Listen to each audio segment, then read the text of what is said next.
Hi guys, this is Sophie. Bienvenu. I'm the writer of Searching for Sam here. Um, before I do a quick reading, I want to apologize for my English because it's been such a long time that I had a conversation in English, so I might do a few errors.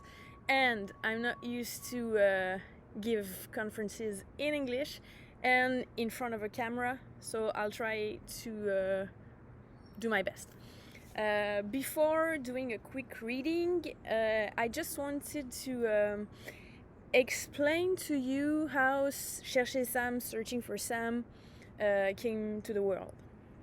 So I'm going to go back in time a little bit, maybe a little bit too much, but it's I think it's very important for you to understand where it's coming from. First, I used to be a punk, like a real punk with blue hair and a mohawk when I was 16, like too many years ago, like 24 years ago. And my dream was to well, I didn't believe in the future so much, but I would have liked to become a teacher because I grew up in France, and I wanted to be a teacher in the ZEP, we used to call them. It's a zone in the country where that is very difficult. The conditions are very difficult, and like people don't want to go there. Nobody wants to go there. There's crime and stuff, and I wanted to be a teacher for the kids there because I wanted to make a difference in the world. So that didn't happen, but maybe 20 years later, a little bit less than 20 years later, I published my first novel, Worst Case We Get Married, Et au pire on se mariera, in French. Here you have it. It's published, it's been translated by Mrs. Sutcliffe, who did an amazing job, and it's published at Book Hug.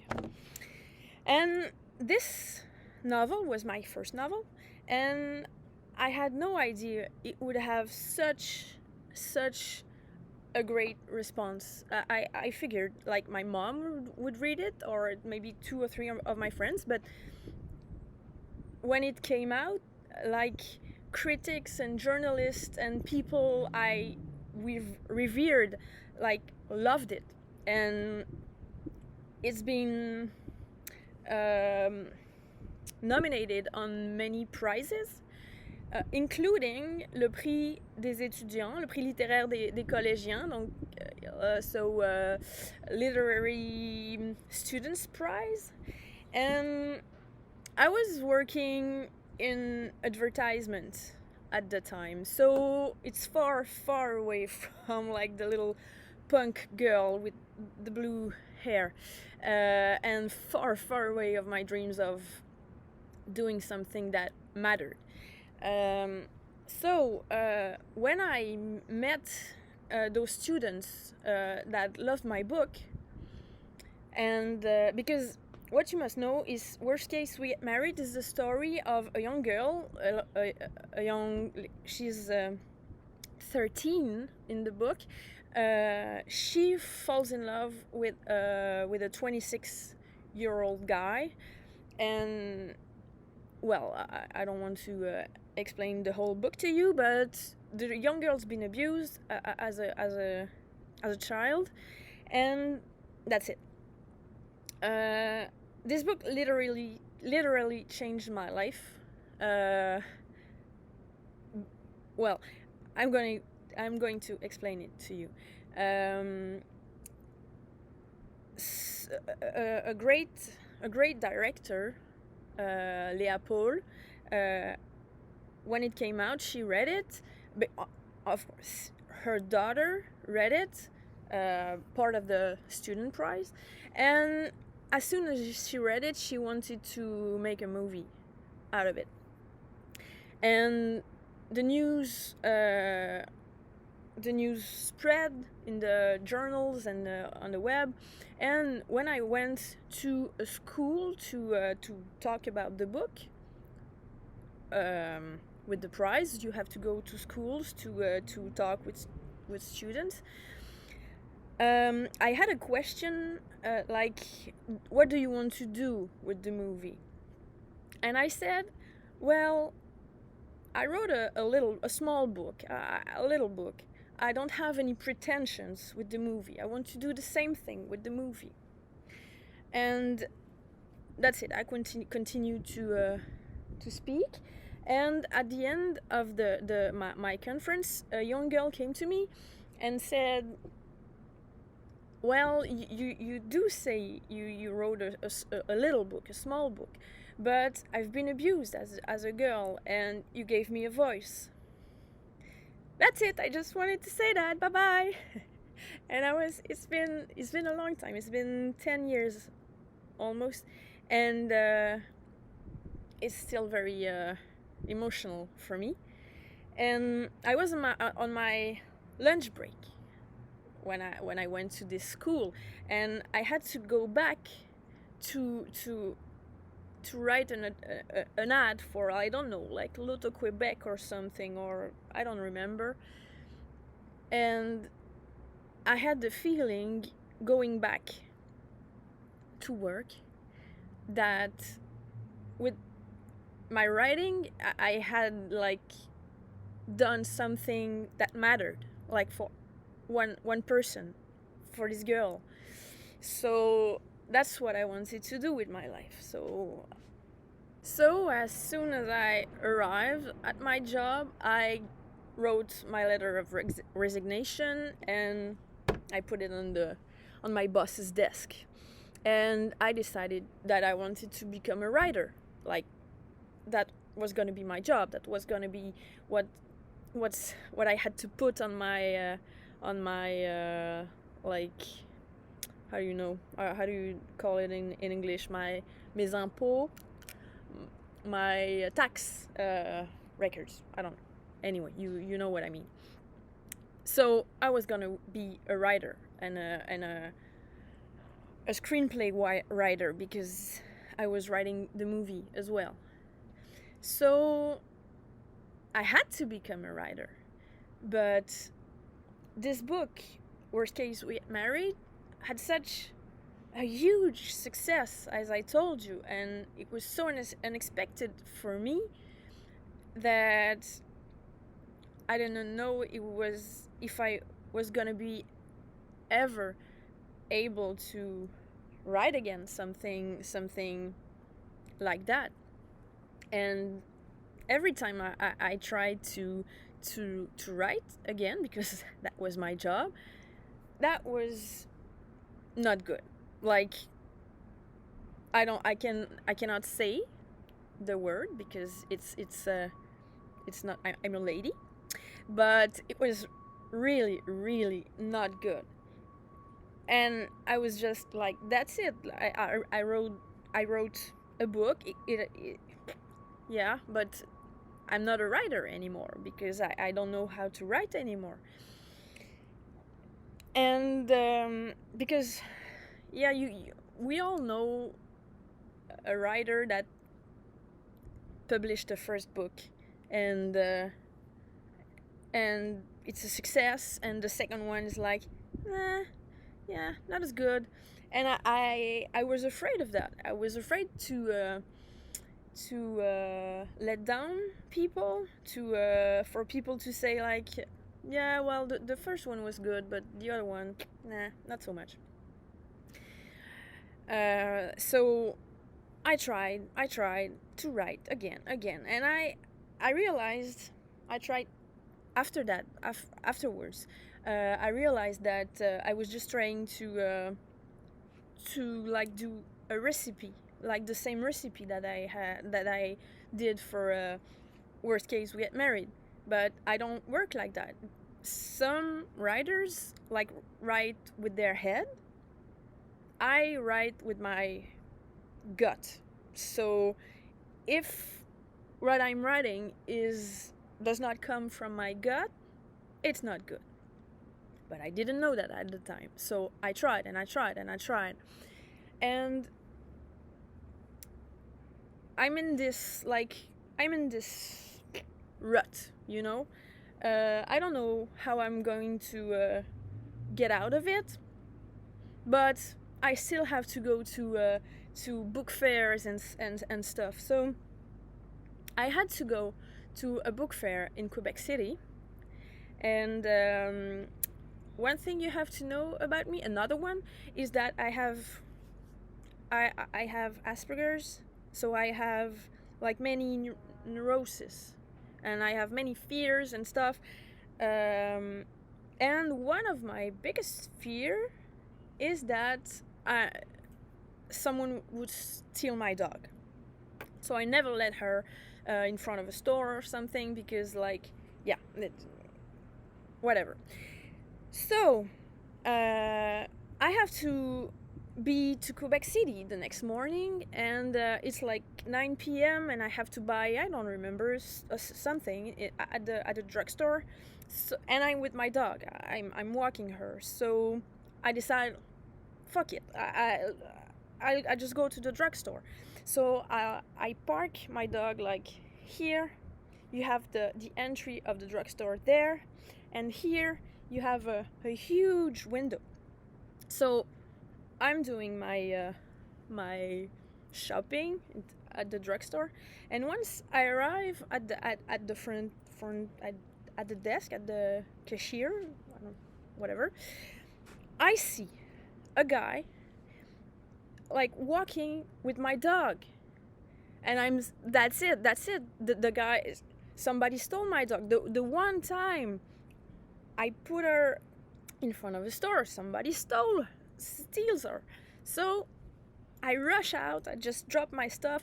I rush out, and I'm like, and the guy like was leaving, and he was a big guy, like he was huge, and I just started like martial arts at the time, and I was like, this is a big guy.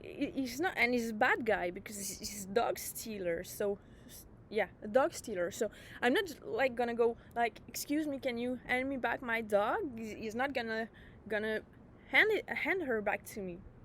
So I thought like really fast, and when I think really fast, it's never a good outcome, never. So I think really fast, and I'm gonna kick him. I'm gonna kick him like right behind the knee, and he's gonna fall, and I'm gonna get back my dog. So I rush, I kick, and by the time my foot lands behind his knee, like, I realize, like, shit, it's not my dog. And I'm mortified. I'm like, oh, I'm sorry, I thought you had my dog. And the guy said, come on, voyons, tabarnak. Anyways, my dog was just standing there like, what are you doing, woman? And it was like not the biggest shame of my life, but it's in a top 10. So whatever. The day after that, I'm at the book fair. I'm going to the book fair in Quebec, and I'm in a bus, and I see this homeless guy with his dog, and the link between them was so powerful that I almost felt it through the window.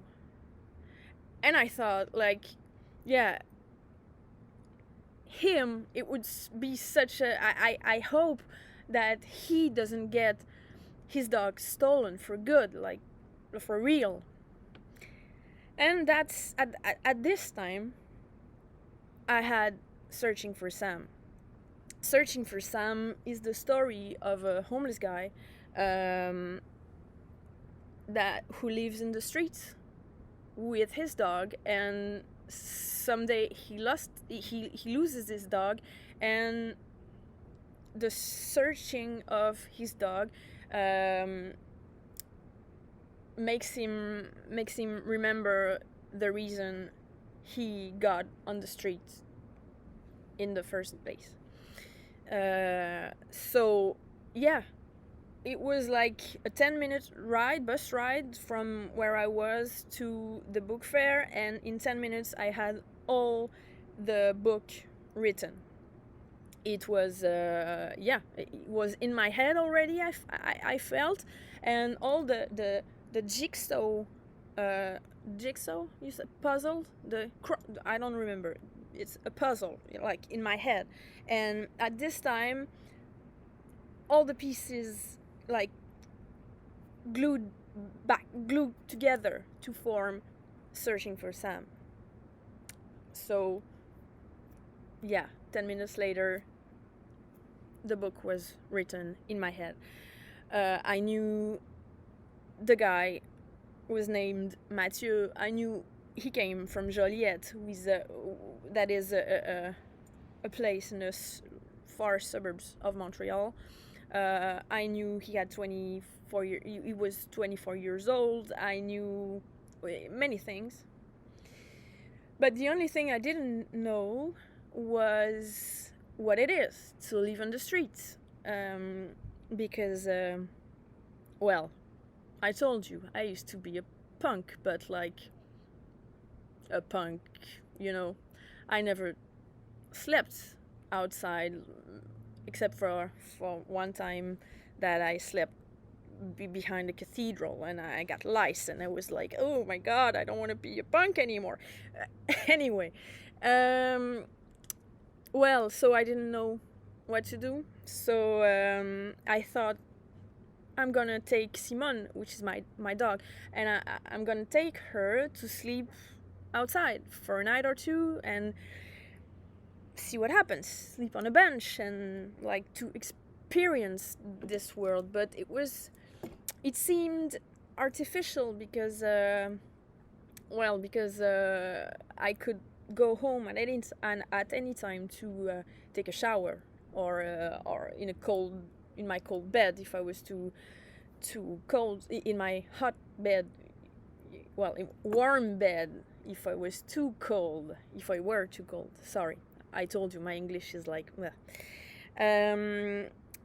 so I decided to go and ask a young guy that would live on the street near my house with his dog, and I wanted to ask him if I could like ask him some questions, because I was writing a book, and he was very enthusiastic to help me write it. And I asked him his name, and he's like, I'm Mathieu. That's a weird coincidence. And I said, how old are you? And he said, I'm 24 years old. And two coincidences, and I'm like, you don't come from Joliette, do you? And he said, hey, comment tu sais? Like, how do you know? So, yeah, that was weird coincidence. And this guy, we've seen each other many times, and he took a huge place in my life, without ever knowing it, and I took a huge place in his life without ever realizing it either. I helped him with his dog, who needed medical assistance at the time, and we had many conversations. And as I was getting to know him, the character of Mathieu that I had in my head at first, and him, like, merged into a new one that's the one that I wrote in the pages of Searching for Sam. And well, the book is dedicated to him. I don't know if to Mathieu is there in English as well. So the book was published, and I ran into him on the street, and I said, like, I want to give you the book. You helped write it. And he said, I don't like reading so much. I don't like, no. But I said, like, you have to have it. It's dedicated to you. Do whatever you want to do with it, but, like, take it. And he took it. And a few weeks later, I ran into him again in the street, and he said, well, in English, it was like, hey, your book, I finished it. Like, it's a little bit sad sometimes. And he said, it's the first book that I finished in like 15 years. So do you have another one that I could read? And I had to go to the store to cry, because he always made fun of me because I was always crying. I'm a crier. I have to admit that.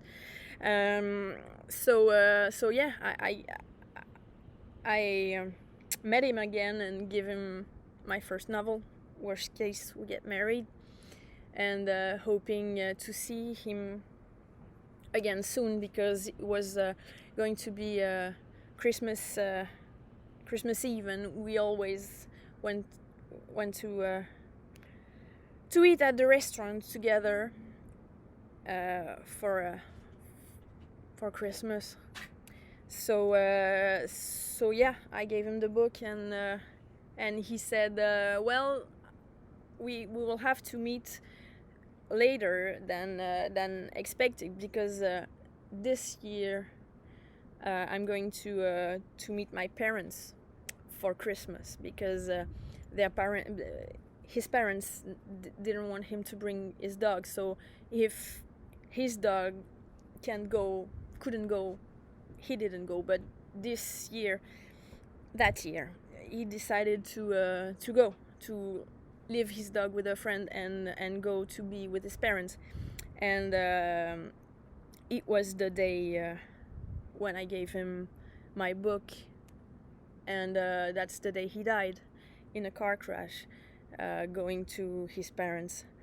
So this book has a particular, well, this is my favorite book because my favorite book from me, because it reminds me of him, and it's, I like to think that some of him is a little bit alive again, like still alive, and is gonna live on through this novel.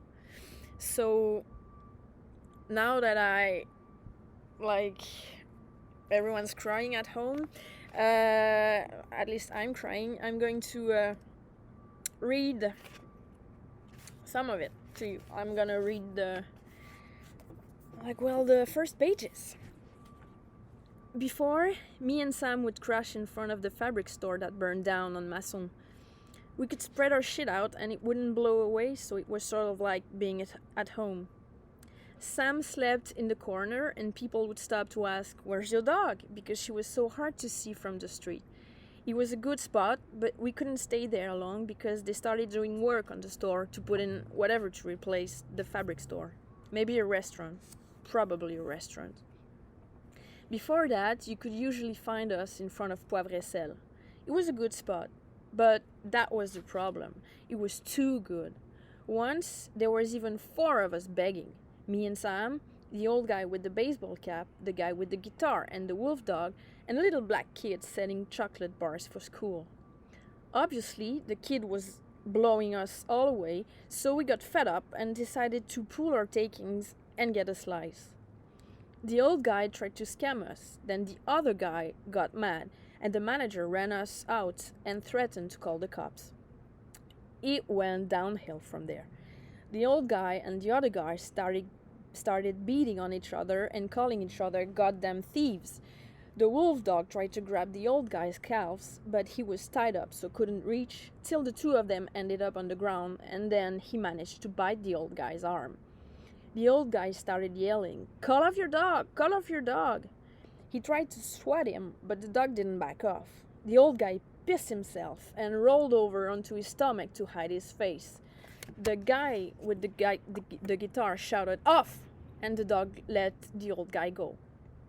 The younger guy untied his dog and took off yelling, turning back a couple of times to make sure his insults landed where they should. The old guy sat up and leaned against the wall. He rubbed his arm, sniveling like a kid who had just had the shit kicked out of him when he was the one who had basically started it.